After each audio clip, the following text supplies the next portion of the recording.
Narsampet. Government పెద్ద హాస్పిటల్లో మేము శానిటేషన్ విభాగంలో చేస్తూ ఉన్నాము. మమ్మల్ని ఎంఓయూ ప్రకారము ఈ నారా చంద్రబాబు నాయుడు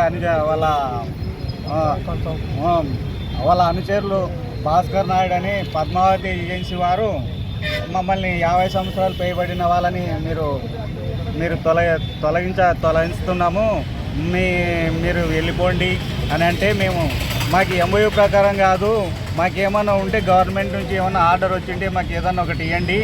అందులో వచ్చేసి మేము కోర్టులో ఉన్నాం కదా, కోర్టులో నుంచి కూడా కోర్టులో రాంది మమ్మల్ని తొలగించడం జరిగింది 48 మందిని.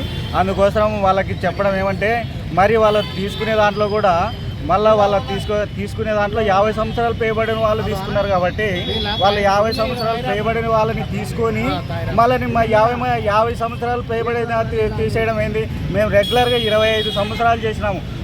అప్పుడు డాక్టర్ సంఘాలలో చంద్రబాబు నాయుడు ఉన్నప్పుడే డాక్టర్ సంఘాల నుంచి 400 నుంచి మేము ఇప్పుడు ఇంతవరకు 25 సంవత్సరాలు చేసినాం. 25 సంవత్సరాలు చేసిన తర్వాత మీకు ఏం లేదు, మేము తీసేస్తున్నాం అంటే తీసేయడం అంటే మీకు దాంట్లో ఎంఓఈలో కూడా గ్రాడ్యుయేటీ అని ఉంది. గ్రాడ్యుయేటీ ప్రకారం అన్నా మాకు ఏదో ఒకటి ఇవ్వాలి కదా, లేకుంటే పింఛన్ ఏమన్నా ఈఎస్ఐ ప్రకారం పింఛన్ ఇవ్వకుండా ఏమి ఇవ్వకుండా ఈ టీజీ భరత్ అయితే వాళ్ళని గౌరీ గోపాల్ నుంచి వాళ్ళని ఎక్కించి ఇక్కడ 50 సంవత్సరాలలో మమ్మల్ని తీసివేయడం కారణం ఏంటని నేను ఈ మీడియాకి తెలుస్తున్నా.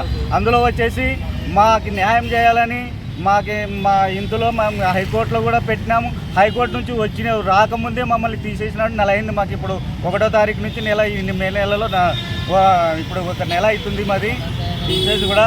ఈ కాంట్రాక్ట్ని కూడా రద్దు చేయాలనేది మా కోరిక.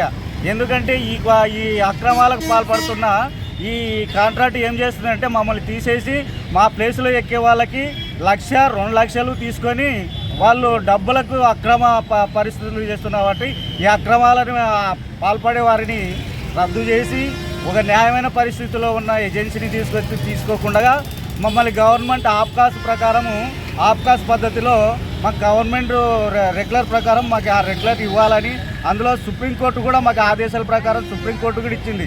అందులో వచ్చేసి హైకోర్టు కూడా ఇచ్చింది. హైకోర్టు ఇచ్చిన అన్ని బేఖాతరు చేసుకుంటా ఈ చంద్రబాబు నాయుడు అనుచరులు భాస్కర్ నాయుడిని మీరు తొలగించి మాకు న్యాయం చేస్తారనే పద్ధతిలో మేము ఈ మీడియా ద్వారా తెలుపుతున్నాం. వారు చేసిన నియంత్రణను చూసి జగన్ని ఓడించినారు కాబట్టి మరి అదే రూట్లో ఈ చంద్రబాబు నాయుడు పోతున్నాడా, మరి మమ్మల్ని కూడా అదే విధంగా అదే రూట్లో తీస్తే మీకు కూడా అదే గతి పడుతుందనే ఉద్దేశంతోనే మేము మీడియా ద్వారా కూడా తెలుపుతున్నాం. కాబట్టి దీన్ని మాకు న్యాయం చేస్తారనేది మా విన్నపము.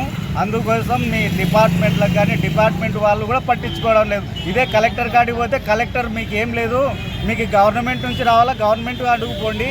ఇదే సూపరింటెండెంట్ అడిగితే సూపరింటెండెంట్ మీరు అక్కడ పోయి అడగండి, ఇక్కడ మాదేం లేదు, అసలు మీకు సంబంధమే లేదంటే సంబంధం 25 సంవత్సరాలు మేము ఎట్లా చేసినామని మేము అనుకోవాలి. మరి అందుకోసము ఈ డిపార్ట్మెంట్ వాళ్ళు కూడా వాళ్ళకి బాగా వాళ్ళ అనుచరులు అయిపోయినారు కాబట్టి, వాళ్ళు లోబడిపోయినారు కాబట్టి ఈ అధికారులను కూడా ఈ రాజకీయ పార్టీలకి అతీతంగా ఉండకూడదు అనేది నా విన్నపం. మరి మాకు తోడు వచ్చి సపోర్ట్గా మరి వచ్చిన వాళ్ళని కూడా రెగ్యులర్ డ్యూటీలో ఉన్న వాళ్ళని కూడా తీసేసి 4 వాళ్ళని కూడా తీసేయడం జరిగింది.